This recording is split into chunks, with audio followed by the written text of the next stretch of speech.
বিসমিল্লাহির রহমানির রহিম।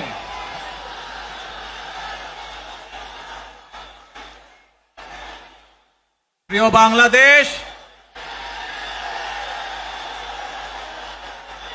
উপস্থিত প্রিয় মুরব্বীবর্গ, মঞ্চে উপস্থিত জাতীয় নেতৃবৃন্দ,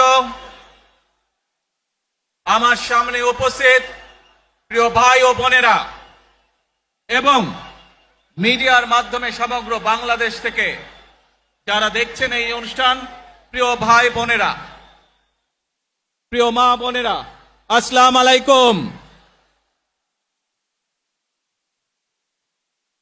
প্রিয় ভাই বোনেরা, আজ প্রথমেই আমি রব্বুল আলামিনের দরবারে হাজারো লক্ষ কোটি শুকরিয়া জানাতে চাই। রব্বুল আলামিনের অশেষ রহমতে আজ আমি আমার প্রিয় মাতৃভূমিতে ফিরে আসতে পেরেছি আপনাদের দোয়ায়, আপনাদের মাঝে। প্রিয় ভাই বোনেরা, আমাদের এই প্রিয় মাতৃভূমি 1971 সালে লাখো শহীদের রক্তের বিনিময়ে অর্জিত হয়েছিল। ঠিক একইভাবে 75-এ আবার 7ই নভেম্বর আধিপত্যবাদীদের হাত থেকে রক্ষার জন্য সেদিন সিপাহী জনতার বিপ্লবের মাধ্যমে আধিপত্যবাদের হাত থেকে দেশকে রক্ষা করা হয়েছিল। একইভাবে পরবর্তীতে 90-এ স্বৈরাচারের বিরুদ্ধে এদেশের জনগণ, এদেশের খেটে খাওয়া মানুষ তাদের গণতান্ত্রিক অধিকারকে ছিনিয়ে এনেছিল। কিন্তু তারপরেও ষড়যন্ত্রকারীদের ষড়যন্ত্র থেমে থাকেনি। আমরা তারপর দেখেছি 2024 সালে, 71 সালে এই দেশের মানুষ যেমন স্বাধীনতা অর্জন করেছিল, 2024 সালে এদেশের ছাত্র জনতা সহ সর্বস্তরের মানুষ, কৃষক, শ্রমিক, গৃহবধূ, নারী, পুরুষ, মাদ্রাসার ছাত্র সহ দল মত নির্বিশেষে, শ্রেণী পেশা নির্বিশেষে সকল মানুষ সেদিন 2024 সালের 5ই আগস্ট এই দেশের স্বাধীনতা এবং সার্বভৌমত্বকে রক্ষা করেছিল। প্রিয় ভাই বোনেরা, আজ বাংলাদেশের মানুষ কথা বলার অধিকার ফিরে পেতে চায়, তারা তাদের গণতান্ত্রিক অধিকার ফিরে পেতে চায়। বাংলাদেশের মানুষ চায় তারা তাদের যোগ্যতা অনুযায়ী ন্যায্য অধিকার পাবে। প্রিয় ভাই বোনেরা, আজ আমাদের সময় এসেছে সকলে মিলে দেশ গড়ার। এই দেশে যেমন পাহাড়ের মানুষ আছে, এই দেশে একইভাবে সমতলের মানুষ আছে। এই দেশে মুসলমান, বৌদ্ধ, খ্রিস্টান, হিন্দু সহ বিভিন্ন ধর্মের মানুষ বসবাস করে।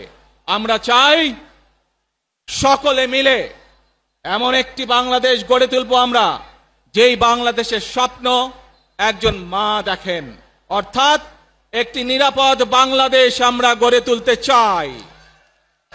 যে বাংলাদেশে একজন নারী, একজন পুরুষ, একজন শিশু যেই হোক না কেন নিরাপদে ঘর থেকে বের হলে নিরাপদে ইনশাআল্লাহ ঘরে আবার ফিরে আসতে পারে। প্রিয় ভাই বোনেরা, এই দেশের জনসংখ্যার অর্ধেক নারী, 4 কোটিরও বেশি তরুণ প্রজন্মের সদস্য, 5 কোটির মতন শিশু, 40 লক্ষের মতন প্রতিবন্ধী মানুষ রয়েছেন, কয়েক কোটি কৃষক, শ্রমিক রয়েছেন। এই মানুষগুলোর একটি প্রত্যাশা আছে এই রাষ্ট্রের কাছে, এই মানুষগুলোর একটি আকাঙ্ক্ষা আছে এই দেশের কাছে। আজ আমরা সকলে যদি ঐক্যবদ্ধ হই, আজ আমরা যদি সকলে প্রতিজ্ঞাবদ্ধ হই, তাহলে আমরা এই লক্ষ কোটি মানুষের সেই প্রত্যাশাগুলো পূরণ করতে পারি ইনশাআল্লাহ। প্রিয় ভাই বোনেরা, ৭১ সালে আমাদের শহীদরা নিজের জীবন উৎসর্গ করেছিলেন এই রকম একটি বাংলাদেশ গঠনের জন্য। বিগত ১৫ বছর স্বৈরাচারের বিরুদ্ধে শত শত হাজারো গুম খুনের শিকার হয়েছে শুধু রাজনৈতিক দলের সদস্য নয়, নিরীহ মানুষের প্রতিবাদ করতে গিয়ে অত্যাচার নির্যাতনের শিকার হয়েছে, জীবন দিয়েছে। ২০২৪ সাল মাত্র সেদিনের ঘটনা। কিভাবে আমরা দেখেছি আমাদের তরুণ প্রজন্মের সদস্যরা কিভাবে নিজের জীবন উৎসর্গ করেছে দেশের এই স্বাধীনতা এবং সার্বভৌমত্বকে রক্ষা করার জন্য। প্রিয় ভাই বোনেরা, কয়েকদিন আগে এই বাংলাদেশের ২৪ আন্দোলনের এক সাহসী প্রজন্মের এক সাহসী সদস্য ওসমান হাদিকে হত্যা করা হয়েছে। ওসমান হাদি শহীদ হয়েছে। প্রিয় ভাই বোনেরা, ওসমান হাদি চেয়েছিল এই দেশের মানুষের জন্য গণতন্ত্র প্রতিষ্ঠিত হোক, এই দেশের মানুষের গণতান্ত্রিক অধিকার প্রতিষ্ঠিত হোক, এই দেশের মানুষ তাদের গণতান্ত্রিক এবং অর্থনৈতিক অধিকার ফিরে পাক। আজ ২৪ আন্দোলনে যারা শহীদ হয়েছেন, ওসমান হাদি সহ ৭১ যারা শহীদ হয়েছেন, বিগত স্বৈরাচারের সময় বিভিন্নভাবে খুন গুমের শিকার হয়েছেন, এই মানুষগুলোর রক্তের ঋণ যদি শোধ করতে হয়, আসুন আমরা আমাদের সেই প্রত্যাশিত বাংলাদেশ গড়ে তুলব, যেখানে আমরা সকলে মিলে কাজ করব, যেখানে আমরা সকলে মিলে আমাদের প্রত্যাশিত বাংলাদেশকে গড়ে তুলব। প্রিয় ভাই বোনেরা, বিভিন্ন আধিপত্যবাদ শক্তির গুপ্তচরেরা বিভিন্নভাবে ষড়যন্ত্রে এখন লিপ্ত রয়েছে। আমাদেরকে ধৈর্যশীল হতে হবে, আমাদেরকে ধৈর্য ধারণ করতে হবে। বিশেষ করে তরুণ প্রজন্মের যে সদস্যরা আছেন, আপনারাই আগামী দিন দেশকে নেতৃত্ব দেবেন, দেশকে গড়ে তুলবেন। এই দায়িত্ব তরুণ প্রজন্মের সদস্যদেরকে আজ গ্রহণ করতে হবে, যাতে করে এই দেশকে আমরা সুন্দরভাবে গড়ে তুলতে পারি।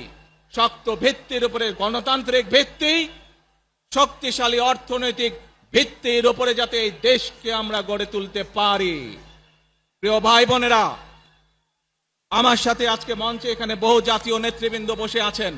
আসুন আজকে আমরা দুহাত তুলে আল্লাহর দরবারে দোয়া করে আল্লাহর রহমত আমরা চাই। যে সকল জাতীয় নেতৃবৃন্দ এই মঞ্চে আছেন, মঞ্চের বাইরে যে সকল জাতীয় আরো নেতৃবৃন্দ আছেন, আমরা সকলে মিলে এই দেশকে নেতৃত্ব দিয়ে আমাদের বাংলাদেশের জনগণের প্রত্যাশিত সেই বাংলাদেশকে আমরা গড়ে তুলতে চাই। আমাদেরকে যে কোনো মূল্যে আমাদেরকে এই দেশের শান্তি শৃঙ্খলা রক্ষা করতে হবে। যে কোনো উস্কানির মুখে আমাদেরকে ধীর শান্ত থাকতে হবে। প্রিয় ভাই বোনেরা, আমরা দেশের শান্তি চাই, আমরা দেশের শান্তি চাই, আমরা দেশের শান্তি চাই। প্রিয় ভাই বোনেরা, মার্টিন লুথার কিং নাম শুনেছেন না আপনারা? নাম শুনেছেন তো আপনারা? মার্টিন লুথার কিং, তার একটি বিখ্যাত ডায়লগ আছে, আই হ্যাভ এ ড্রিম। আজ এই বাংলাদেশের মাটিতে দাঁড়িয়ে আপনাদের সকলের সামনে আমি বলতে চাই, বাংলাদেশ জাতীয়তাবাদী দলের একজন সদস্য হিসাবে আপনাদের সামনে আমি বলতে চাই, I have a plan for the people of my country, for my country. আজ এই পরিকল্পনা দেশের মানুষের স্বার্থে, দেশের উন্নয়নের জন্য, দেশের মানুষের ভাগ্যের পরিবর্তনের জন্য যদি সেই প্ল্যান, সেই কার্যক্রম, সেই পরিকল্পনাকে বাস্তবায়ন করতে হয়। প্রিয় ভাই বোনেরা, এই জনসমুদ্রে যত মানুষ উপস্থিত আছেন, এই সারা বাংলাদেশে গণতন্ত্রের শক্তি যত মানুষ উপস্থিত আছেন, প্রত্যেকটি মানুষের সহযোগিতা আমার লাগবে। প্রত্যেকটি মানুষের সহযোগিতা আমাদের লাগবে। আপনারা যদি আমাদের পাশে থাকেন, আপনারা যদি আমাদেরকে সহযোগিতা করেন, ইনশাআল্লাহ আমরা আই হ্যাভ এ প্ল্যান বাস্তবায়ন করতে সক্ষম হব। আসুন আমরা আল্লাহ রব্বুল আলামিনের দরবারে হাত তুলে প্রার্থনা করি, আমরা জানো হে রব্বুল আলামিন, হে একমাত্র মালিক, হে একমাত্র পরওয়ারদিগার, হে একমাত্র রহমত দানকারী, হে একমাত্র সাহায্যকারী, আজ আপনি যদি আমাদেরকে রহমত দেন, তাহলে আমরা এই দেশের মানুষ কঠোর পরিশ্রম করার মাধ্যমে আমাদের প্রত্যাশিত বাংলাদেশকে গড়ে তুলতে পারবো। আজ যদি আল্লাহর রহমত এই দেশ এবং এই দেশের মানুষের পক্ষে থাকে, আল্লাহর সাহায্য, আল্লাহর দয়া এই দেশের মানুষের উপরে, এই দেশের উপরে থাকে, ইনশাআল্লাহ আমরা আমাদের প্রত্যাশিত বাংলাদেশ গড়ে তুলতে সক্ষম হব। প্রিয় ভাই বোনেরা, আজ আসুন আমরা সকলে মিলে প্রতিজ্ঞা করি, আমরা সকলে মিলে প্রতিজ্ঞা করি যে ইনশাআল্লাহ আগামী দিনে দেশ পরিচালনার দায়িত্বে যারা আসবে, আমরা সকলে নবী করিম সাল্লাল্লাহু আলাইহি সাল্লামের যে ন্যায়পরায়ণতা, সেই ন্যায়পরায়ণতার আলোকে আমরা দেশ পরিচালনার সর্বোচ্চ চেষ্টা করব। প্রিয় ভাই বোনেরা, আজ আপনারা জানেন এখান থেকে আমি আমার মা দেশনেত্রী খালেদা জিয়ার কাছে যাব। একটি মানুষ, যে মানুষটি এই দেশের মাটি, এই দেশের মানুষকে নিজের জীবনের থেকেও বেশি ভালোবেসেছেন, তার সাথে কি হয়েছে আপনারা প্রত্যেকটি মানুষ সে সম্পর্কে অবগত আছেন। সন্তান হিসাবে আপনাদের কাছে আমি চাইবো, আজ আল্লাহর দরবারে আপনারা দোয়া করবেন যাতে আল্লাহ ওনাকে তৌফিক দেন, উনি যাতে সুস্থ হতে পারেন। প্রিয় ভাই বোনেরা, সন্তান হিসাবে আমার মন আমার মায়ের বিছানার পাশে পড়ে আছে সেই হাসপাতালের ঘরে, কিন্তু সেই মানুষটি যাদের জন্য জীবনকে উৎসর্গ করেছে, অর্থাৎ আপনারা এই মানুষগুলোকে, যাদের জন্য দেশনেত্রী খালেদা জিয়া জীবন উৎসর্গ করেছেন নিজের জীবন, সেই মানুষগুলোকে আমি কোনোভাবেই ফেলে যেতে পারি না। এবং সেজন্যই আজ হাসপাতালে যাবার আগে আপনাদের প্রতি সহ টেলিভিশনগুলোর মাধ্যমে যারা সমগ্র বাংলাদেশে আমাকে দেখছেন, আপনাদের সকলের কাছে কৃতজ্ঞতা প্রকাশ করার জন্য আজ আমি এখানে দাঁড়িয়েছি আপনাদের সামনে। প্রিয় ভাই বোনেরা, আসুন আমাদেরকে আজকে নিশ্চিত করতে হবে, আমরা যে ধর্মের মানুষ হই, আমরা যে শ্রেণীর মানুষ হই, আমরা যে দলেরই রাজনৈতিক দলের সদস্য হই অথবা একজন নির্দলীয় ব্যক্তি হই, আমাদেরকে নিশ্চিত করতে হবে যে কোনো মূল্যে আমরা আমাদের এই দেশের শান্তি শৃঙ্খলাকে ধরে রাখতে হবে। যে কোনো মূল্যে যে কোনো বিশৃঙ্খলাকে পরিত্যাগ করতে হবে। যে কোনো মূল্যে আমাদেরকে নিশ্চিত করতে হবে যাতে মানুষ নিরাপদ থাকতে পারে। শিশু হোক, নারী হোক, পুরুষ হোক, যে কোনো বয়স, যে কোনো শ্রেণী, যে কোনো পেশা, যে কোনো ধর্মের মানুষ যেন নিরাপদ থাকে, এই হোক আমাদের চাওয়া আজকে। প্রিয় ভাই বোনেরা, আসুন প্রিয় ভাই বোনেরা, সবাই মিলে আজ আমরা প্রতিজ্ঞাবদ্ধ হই, সবাই মিলে করব কাজ। কে জোরে আরো, সবাই মিলে করব কাজ, করব মোদের বাংলাদেশ। ইনশাআল্লাহ আপনাদের সকলের কাছে দোয়া আছে, আবারও সকলকে যে কোনো মূল্যে দেশে শান্তি শৃঙ্খলা রক্ষার আহ্বান জানিয়ে যে কোনো বিশৃঙ্খলাকে পরিহার করে ধৈর্যের সাথে মোকাবেলা করার আহ্বান জানিয়ে আমার বক্তব্য শেষ করছি। আবারও আপনাদের কাছে কৃতজ্ঞতা প্রকাশ করছি আজকে আমাকে এইভাবে বরণ করে নেওয়ার জন্য। আল্লাহ হাফেজ। বাংলাদেশ জিন্দাবাদ, বাংলাদেশ জাতীয়তাবাদী দল জিন্দাবাদ। আসসালামু আলাইকুম।